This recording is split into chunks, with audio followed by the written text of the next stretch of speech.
इस कहानी में हर किस्सा या तो मौत से शुरू होता है या मौत पर खत्म होता है। आज हम बात करने वाले हैं एक ऐसी फिल्म की जिसमें 6 अलग अलग कहानियां हैं। हर कहानी में छुपा है अकेलापन, बदला, लालच और कड़वा सच। सुनने में ये कहानियां सादी लग सकती हैं, लेकिन हर एक आपको अंदर तक झकझोर देगी। चलिए शुरू करते हैं। दूर पश्चिम में एक धूप वाली दोपहर है और बस्टर स्क्रग्स अपने घोड़े पर सुनसान जगह से जा रहा है। वो देखने में एक खुश मिजाज गाने वाला चरवाहा लगता है, लेकिन सच तो ये है कि वो इलाके का सबसे खतरनाक आदमी है जिसके ऊपर बड़ा इनाम रखा गया है। रास्ते में उसे एक शराब की दुकान मिलती है जहां वो पीने के लिए रुकता है, लेकिन बारटेंडर उसे व्हिस्की देने से मना कर देता है क्योंकि वो एक बंद किया हुआ ड्रिंक है और इसलिए सिर्फ बुरे लोगों को ही मिलेगी। बस्टर ये समझाने की कोशिश करता है कि उसे उसके साफ सुथरे चेहरे और हंसमुख स्वभाव से नहीं आंकना चाहिए क्योंकि वो भी एक बुरा आदमी है, लेकिन कोई उसकी बात नहीं मानता और एक चरवाहा तो उसे लात मारकर बाहर निकालने के लिए लड़ने को भी तैयार हो जाता है। ये चरवाहा जल्दी ही समझ जाता है कि उसने किसे कम आंका क्योंकि बस्टर बहुत तेज है और 1 सेकंड में अपनी बंदूक निकालकर शराब की दुकान में हर एक आदमी को गोली मार देता है। इसके बाद बस्टर थोड़ी दूर और जाता है जब तक कि वो फ्रेंचमैन गुल्च नाम के एक ऐसे शहर में नहीं पहुंच जाता जहां वो पहले कभी नहीं गया था। उसका पहला पड़ाव वहां का सैलून है जहां उसे हथियार रखने की मनाही के चलते अपने सारे हथियार दरवाजे पर छोड़ने पड़ते हैं। फिर वो पास के एक टेबल पर पोकर के खेल में शामिल हो जाता है इस शर्त पर कि वो उस खिलाड़ी के पत्ते लेगा जो अभी अभी गया है। बदकिस्मती से जब बस्टर पत्ते देखता है तो उसे पता चलता है कि आखिरी खिलाड़ी इसलिए चला गया क्योंकि उसके पास डेड मैन्स हैंड था और वो उसे खेलने से मना कर देता है, जिससे दूसरे खिलाड़ी खासकर डरावना जो गुस्सा हो जाते हैं। खुद को नियमों से ऊपर समझते हुए जो बस्टर को डराने के लिए अपनी छिपी हुई बंदूक निकाल लेता है, लेकिन वो जल्दी से टेबल पर एक डीली तख्ती को लात मारकर बंदूक को मारकर उसके मालिक की तरफ घुमाकर अपना बचाव करता है, जिससे जो तुरंत मर जाता है। इस घटना से सैलून में बहुत तनाव हो जाता है, इसलिए बस्टर जो के बारे में उसी वक्त एक गाना बनाकर गाने लगता है, जिससे सभी लोग साथ में गाने और नाचने लगते हैं। उनकी ये खुशी अचानक जो के भाई से रुक जाती है, जिसे पता चल गया है कि क्या हुआ था और वो बदला लेने के लिए बस्टर को लड़ने की चुनौती देता है। एक बार फिर बस्टर साबित करता है कि वो इलाके का सबसे तेज बंदूक चलाने वाला है और उस आदमी की हर उंगली को अच्छे से शूट करने के बाद वो आखिर में उसे सिर्फ दिखाने के लिए शीशे में देखकर मार डालता है। बस्टर हमेशा की तरह खुश और घमंडी महसूस कर रहा होता है जब अचानक एक और गाने वाला चरवाहा शहर में आता है। ये एक बच्चा है जो बस्टर को लड़ने के लिए चुनौती देता है। ये मुकाबला पिछले वाले से भी तेज होता है, लेकिन इस बार बस्टर मर जाता है क्योंकि आखिरकार उसे कोई ऐसा मिल गया है जो उससे तेज है। जैसे ही उसकी जान निकलती है, बस्टर मानता है कि उसे ये पहले ही समझ लेना चाहिए था क्योंकि आप हमेशा सबसे ऊपर नहीं रह सकते, और वो बच्चे के गाने में भी साथ गाता है। इस बीच न्यू मैक्सिको में एक जवान चरवाहा एक सुनसान बैंक ढूंढता है और उसे लूटने की कोशिश करता है। बैंक का क्लर्क मदद करने का नाटक करता है और पैसे लेने के लिए झुकता है, लेकिन असल में वो भागने से पहले ध्यान भटकाने के लिए अपने छिपे हुए हथियार चलाने की तैयारी कर रहा होता है। चरवाहा गोलियों से बच जाता है और बिना देर किए कैश बॉक्स से पैसे निकाल लेता है, लेकिन जैसे ही वो बाहर भागता है, क्लर्क उस पर गोली चला देता है और उसे एक कुएं के पीछे छिपने पर मजबूर कर देता है। चरवाहा वापस गोली चलाने की कोशिश करता है, लेकिन उसके सारे प्रयास बेकार जाते हैं। बैंकर ने अपने शरीर को बर्तनों और पैनों से ढक लिया है जो सभी गोलियों को मोड़ देते हैं। इस फालतू सुरक्षा की वजह से क्लर्क इतना करीब आने में कामयाब हो जाता है कि चरवाहे को बेहोश कर देता है। जब चरवाहा कुछ घंटों बाद उठता है तो वो खुद को एक पेड़ से बंधा हुआ पाता है और उसके हाथ उसके घोड़े की काठी से बंधे होते हैं। पता चलता है कि एक दल ने उसे पहले ही दोषी मान लिया है और मौत की सजा सुना दी है, इसलिए ये चरवाहे के आखिरी शब्द कहने का मौका है। हालांकि चरवाहा कुछ कह पाता उससे पहले ही उन पर कोमांचे योद्धाओं के एक झुंड ने हमला कर दिया जो जल्दी से पूरे दल को मार डालते हैं, लेकिन चरवाहे को उसके घोड़े पर छोड़ देते हैं, ये सोचकर कि उसे धीरे धीरे तकलीफ देना मजेदार होगा। चरवाहा कुछ घंटे अपने घोड़े पर बिताता है और जानवर को ज्यादा दूर जाने और अपनी मौत को बुलाने से रोकने की पूरी कोशिश करता है। आखिरकार चरवाहे की किस्मत खुलती है और उसे एक पशुपालक मिल जाता है जो रस्सी काटकर उसे आजाद कर देता है और उसे सुरक्षा के लिए अपने साथ ले जाने की इजाजत देता है। 1 घंटा भी नहीं बीतता कि चरवाहे को पता चलता है कि वो उतना भाग्यशाली नहीं है जितना उसने सोचा था। पशुपालक असल में एक चोर है और जब एक और दल उन्हें ढूंढ लेता है तो वो भाग जाता है, जबकि चरवाहा फिर से पकड़ा जाता है। कुछ देर बाद चरवाहे को शहर ले जाया जाता है जहाँ उसे जज द्वारा दोषी ठहराया जाता है और फांसी पर लटका दिया जाता है। अंत का इंतजार करते हुए वो भीड़ में एक जवान औरत को देखने पर ध्यान लगाता है ताकि मरने से पहले वो आखिरी खूबसूरत नजारा देख सके।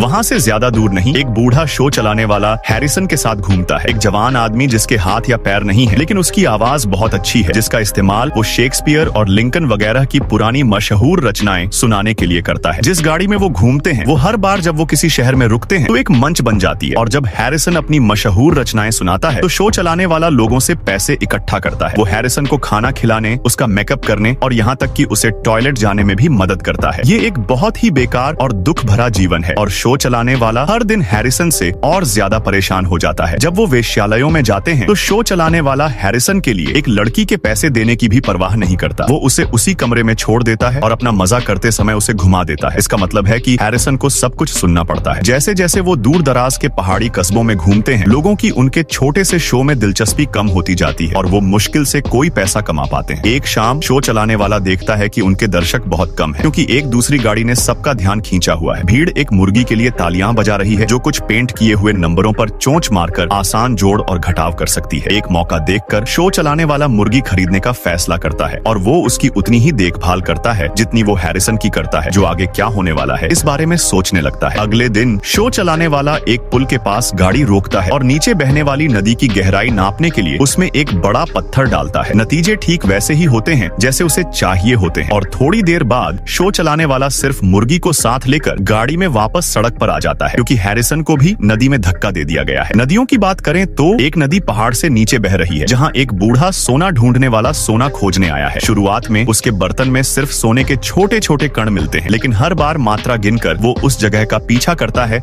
जहाँ उसे सोना मिलना चाहिए। वो आदमी नदी के किनारे डेरा भी डालता है और मछली पकड़कर और पक्षियों के घोंसलों से अंडे चुराकर जिंदा रहता है। कई दिनों तक छोटे छोटे गड्ढे खोदने के बाद वो सोने के स्रोत का पता लगाने में कामयाब हो जाता है और गहराई से खुदाई शुरू कर देता है। उसकी गिनती एकदम सही निकलती है और आखिरकार उसे सोने की एक बड़ी खान मिलती है जो उसे अमीर बना देगी। लेकिन बदकिस्मती से जश्न मनाने का वक्त नहीं होता। एक जवान आदमी जो उसका पीछा कर रहा होता है करीब आता है और उसे गोली मार देता है। खुशी में एक सिगरेट बनाने के बाद जवान आदमी लाश को हटाने के लिए गड्ढे में कूदता है, लेकिन बूढ़े आदमी द्वारा उस पर हमला कर दिया जाता है जो सिर्फ मरने का नाटक कर रहा था। बूढ़ा आदमी अपनी बंदूक के लिए उस लड़के से हाथापाई करता है और उसे मार डालता है। फिर वो उसके शरीर की जांच करता है और पक्का करता है कि गोली सीधी लगी थी, वो उसकी पीठ से निकली और किसी जरूरी जगह पर नहीं लगी। घाव पर पट्टी बांधने के बाद बूढ़ा आदमी सोने की खुदाई पूरी करता है। जवान आदमी को गड्ढे में दफनाता है और अपनी नई दौलत के साथ एक घोड़े पर सवार होकर घाटी छोड़ देता है। इस बीच भाई बहन एलिस और गिलबर्ट एक वैगन ट्रेन में शामिल हो गए हैं जो ऑरेगन ट्रेल पार कर रही है। गिलबर्ट बिल्कुल अच्छा बिजनेसमैन नहीं है, लेकिन वो दावा करता है कि उसने एक नए बिजनेस पार्टनर से बात की है जो ऑरेगन पहुंचने पर उसकी बहन से शादी करने को तैयार है। उनके साथ गिलबर्ट का कुत्ता प्रेसिडेंट पियर्स भी घूम रहा है, जिसे बाकी यात्रियों द्वारा उसकी लगातार भौंकने की वजह से बहुत परेशान करने वाला माना जाता है। यात्रा शुरू होने के कुछ ही देर बाद गिलबर्ट को जोरदार खांसी आती है और हैजा से उसकी मौत हो जाती है। वैगन ट्रेन के लीडर बिली और आर्थर एलिस को उसे दफनाने में मदद करते हैं, उससे ये पूछने के बाद कि क्या वो उनके साथ आगे जाना चाहती है या घर वापस जाएगी। ये महसूस करते हुए कि उसके पास वापस जाने के लिए कुछ नहीं है, एलिस ऑरेगन में अपनी किस्मत आजमाने के लिए उनके साथ रहने को मान जाती है। अगले दिन एलिस को और बुरी खबर मिलती है। गिलबर्ट ने जिस लड़के को उनका वैगन चलाने के लिए रखा था वो दावा करता है कि उसे $400 देने का वादा किया गया था और वो आधी रकम रास्ते के आधे पड़ाव पर पहुंचने पर मिलने की उम्मीद करता है। एलिस के पास पैसे नहीं है और अगर उसके भाई के पास कोई पैसा था भी तो वो उसके कोट में रह गया था जो अब उसके साथ दफन है। अब वापस जाने के लिए बहुत दूर है, इसलिए एलिस आर्थर और बिली से सलाह मांगती है और आदमी बताते हैं कि ये मजदूरी बहुत ज्यादा है, जरूर आम से ज्यादा है। एलिस सोचती है कि ये गिलबर्ट की गलती है क्योंकि वो एक बुरा बिजनेसमैन था, लेकिन बिली सोचता है कि लड़का झूठ बोल रहा होगा, इसलिए वो उसे सलाह देता है कि अभी उसे इग्नोर करे और जब वो आधे रास्ते पर पहुंचेंगे तो वो उसे सच कबूल करवाने के लिए डराने की कोशिश करेगा। क्योंकि प्रेसिडेंट पियर्स के बारे में लगातार शिकायतें आ रही हैं और एलिस उसकी जिम्मेदारी नहीं लेना चाहती क्योंकि वो उसका नहीं है। गिलबर्ट भी उसे कुत्ते से छुटकारा दिलाने में मदद करता है, उसे घाटी के बीच में ले जाकर और आसमान में गोली चलाकर उसे डरा देता है। यात्रा बिना किसी परेशानी के जारी रहती है और एलिस और बिली को एक साथ कुछ वक्त बिताने का मौका मिलता है, जिससे उन्हें पता चलता है कि वो कई बातों पर एक जैसा सोचते हैं। जब किराए पर रखा गया लड़का अपने पैसे की पक्की खबर मांगता है तो बिली उससे बात करने की कोशिश करता है और नाकाम रहता है, इसलिए वो एलिस को एक दूसरा तरीका बताता है। चूंकि वो कुछ वक्त से वैगन ट्रेन से रिटायर होने के बारे में सोच रहा है, इसलिए वो एलिस से शादी करने के लिए कहता है ताकि वो गिलबर्ट को मरा हुआ मान सके और एक अच्छा परिवार बना सके। एलिस ये सुनकर काफी हैरान होती है, लेकिन उसे बिली भी अच्छा लगने लगा है और वो उसका प्रस्ताव मान लेती है। कुछ दिन बाद आर्थर इलाके में मिले नए पैरों के निशान के बारे में परेशान होता है और अपने यात्रियों की जांच करता है तो पता चलता है कि एलिस गायब है। पता चलता है कि उसने पास में प्रेसिडेंट पियर्स की आवाज सुनी और उसे कुछ प्रेरी कुत्तों पर भौंकते हुए देखने चली गई, जिससे वो वैगन ट्रेन से ज्यादा दूर निकल गई जितना उसे अंदाजा था। आर्थर उसे ढूंढता है और उसे जितनी जल्दी हो सके वापस लाने की कोशिश करता है, लेकिन दुख की बात है कि वो काफी तेज नहीं होते हैं और उन पर कुछ देसी लोगों के एक दल द्वारा हमला कर दिया जाता है। चूंकि उसके पास 2 हथियार हैं, आर्थर एक का इस्तेमाल अपना बचाव करने के लिए करता है और दूसरा एलिस को देता है, उसे ये कहते हुए कि अगर वो मारा जाता है तो वो खुद को खत्म कर ले, क्योंकि देसी लोगों द्वारा पकड़े जाने से मौत बेहतर है, जो उसे बहुत दर्दनाक सजा देंगे। आर्थर असल में काफी अच्छा बंदूक चलाने वाला है और सटीक गोलियों से देसी लोगों को डराने में कामयाब हो जाता है। लेकिन जब वो सोचता है कि सब कुछ खत्म हो गया है तो एक योद्धा उसे अचानक पकड़ लेता है और एक तेज वार से उसे गिरा देता है। बेहोश होने का नाटक करते हुए आर्थर देसी आदमी के करीब आने का इंतजार करता है और उसे गोली मार देता है। फिर एलिस के पास लौटता है तो उसे सबसे बुरी खबर मिलती है। उसने भी सोचा था कि वो मर गया है और उसने पिस्तौल का इस्तेमाल ठीक वैसे ही किया जैसे उसने उसे बताया था। अपना कोट उस पर डालकर आर्थर प्रेसिडेंट पियर्स के साथ वैगन ट्रेन की ओर वापस जाने लगता है, ये सोचते हुए कि वो बिली को क्या बताएगा। एक अलग सड़क पर 5 लोग एक स्टेज कोच में फोर्ट मॉर्गन जा रहे हैं। ज्यादातर सवारी के दौरान गाने के बाद, जिससे सवार सभी लोग परेशान हो जाते हैं। थिगपेन बताता है कि वो और उसका साथी क्लेरेंस अक्सर इस रास्ते पर सामान ले जाते हुए घूमते हैं, कोच की छत पर किसी चीज का जिक्र करते हुए, लेकिन ये बताए बिना कि वो क्या है। अब जब थिगपेन ने आखिरकार गाना बंद कर दिया है तो यात्रियों के बीच बातचीत शुरू हो जाती है, जिससे फर ट्रैपर अपनी हंकपापा औरत के साथ अपने पुराने रिश्ते के बारे में बात करता है, जो तब भी अच्छा चला जब वो एक दूसरे की भाषा नहीं बोल सकते थे, क्योंकि वो सोचता है कि सभी लोग अपनी बुनियादी जरूरतों में एक जैसे होते हैं। लेडी बैटजेमैन, एक पक्की ईसाई, इस विचार से नाराज है और सभी को याद दिलाती है कि सिर्फ 2 तरह के लोग होते हैं, अच्छे और बुरे। इससे इंसानी स्वभाव के बारे में एक बहस छिड़ जाती है, जिसमें फ्रांसीसी रेने भी शामिल हो जाता है। लेकिन थिगपेन और क्लेरेंस सिर्फ कभी कभार कुछ कहते हैं, मजे से देखना पसंद करते हैं। जब रेने सवाल करता है कि क्या लेडी बैटजेमैन अपने पति के प्रति वफादार रही है जबकि वो 2 साल से अलग रह रही हैं, तो लेडी बैटजेमैन इतनी गुस्सा हो जाती है कि उन्हें द्वारा पड़ जाता है। खिड़की से अपना सिर बाहर निकालकर रेने कोच को रोकने के लिए कहने की कोशिश करता है, लेकिन कोई फायदा नहीं होता, जिससे थिगपेन को ये समझाना पड़ता है कि कंपनी का नियम है कि कोच किसी भी वजह से नहीं रुकेगा। लेडी बैटजेमैन को शांत करने के लिए क्लेरेंस एक दुख भरा लोकगीत गाने का फैसला करता है, जो औरत की सफलता पूर्वक मदद करता है, लेकिन थिगपेन को रुला भी देता है। इन रहस्यमय आदमियों के बारे में जानने की इच्छा रखते हुए ट्रैपर उनसे पूछता है कि उनका असली काम क्या है, और थिगपेन बताता है कि वो इनाम के शिकारी हैं। उनकी टीम वर्क कमाल की है। थिगपेन कहानियों से अपने शिकार का ध्यान भटकाता है, जबकि क्लेरेंस जल्दी से उन्हें मार देता है। थिगपेन ये भी मानता है कि उसे उन्हें मरते हुए देखना अच्छा लगता है, क्योंकि उनके शिकार के चेहरे के भाव में कुछ खूबसूरत होता है। ये सुनकर जाहिर तौर पर बाकी 3 यात्री डर जाते हैं, जो अब इस बात से डर रहे हैं कि उनकी मंजिल पर उनका क्या इंतजार कर रहा है। एक बार जब कोच फोर्ट मॉर्गन पहुंच जाता है तो थिगपेन और क्लेरेंस अपना सामान, जो कि एक लाश निकलती है, पकड़ लेते हैं और उस होटल में घुस जाते हैं जहां सभी ठहरे हुए हैं। रेने,